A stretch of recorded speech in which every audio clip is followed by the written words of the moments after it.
So we're going out on street medicine rounds today with our street medicine outreach van.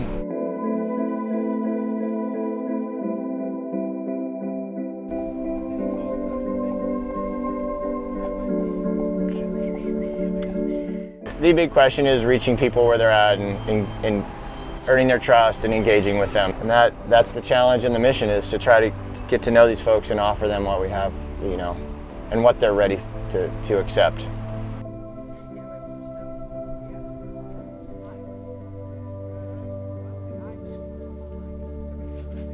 Some areas you might have a lot of people simply drinking a lot.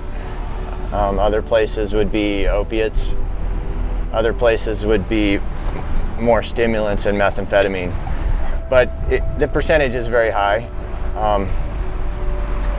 And I think anytime you look at it, it's going to be well over 50% that there's some type of use, dependence, abuse going on.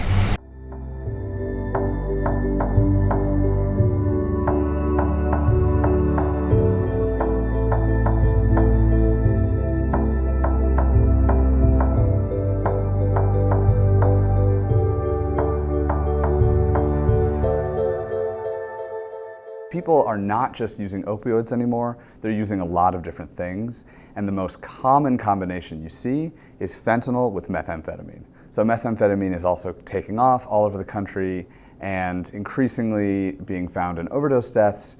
But it's really not just methamphetamine, it's a whole host of synthetic drugs. Right, so fentanyl has kind of lowered the barrier to synthesizing a whole slew of novel synthetic drugs that are added in with the fentanyl and sold oftentimes in like pre-packaged products.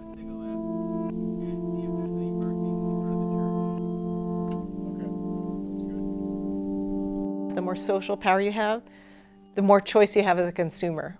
That applies to drugs as well.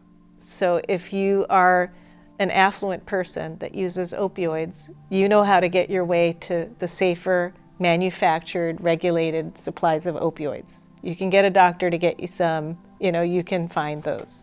You're not going to be subject to the same risks as people who are on the street buying unpredictable supplies.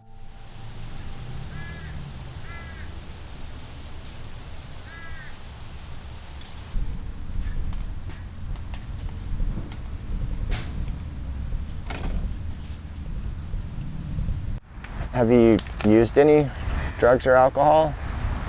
Yesterday. Which one did you use? I used crystal and weed. Crystal and weed? Yeah. So one of the things I think Nick told you, and I really have to tell you, is that crystal sometimes it has fentanyl in it, okay? I got the fentanyl strips. Show us fentanyl strips. What you got? I don't have any more. Did I use my last one? You used your last one?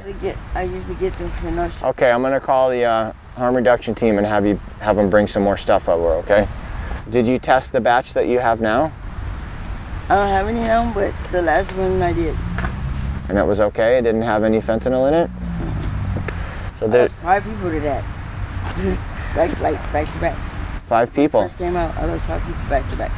5 people? And they all died? Yep. What part of town was that? Downtown. Okay. Downtown LA. Is this Skid Row area or? 5 people. They found my baby daddy in his tent. My bestie was in a hotel. My other bestie was at her tent. And her brother was at his tent. And then they found my wifey behind the Baltimore hotel. Who? My wifey. Your wifey. They found her behind the Baltimore hotel. I'm so sorry about that. Wow. Yep. Oh my gosh. There's never been a country that's had an overdose crisis as bad as ours right now. The roots of this crisis are in the kind of social and economic fabric of the way we've set up our country. We have a lot of consensus that it's a good thing to invest in pharmaceutical development. And we get a lot of pharmaceutical development. And we reproduce the same unequal distribution of those pharmaceuticals because we don't have the social supports people need to even stay on a medication. They don't take the medication as prescribed if they are forced to live in a really chaotic environment where their medications are stolen, where they don't know where they're going to eat from day to day. So medications take backseat to just getting something to eat and surviving on the streets. So you've got to set up an environment where people can stay in treatment. Give people housing first, give them stability first, then they can adhere to treatment. One of the biggest things is that you come across a lot of folks who feel defeated, who feel hopeless. You know, being here on the West LA area, there's not a lot of affordable housing made available.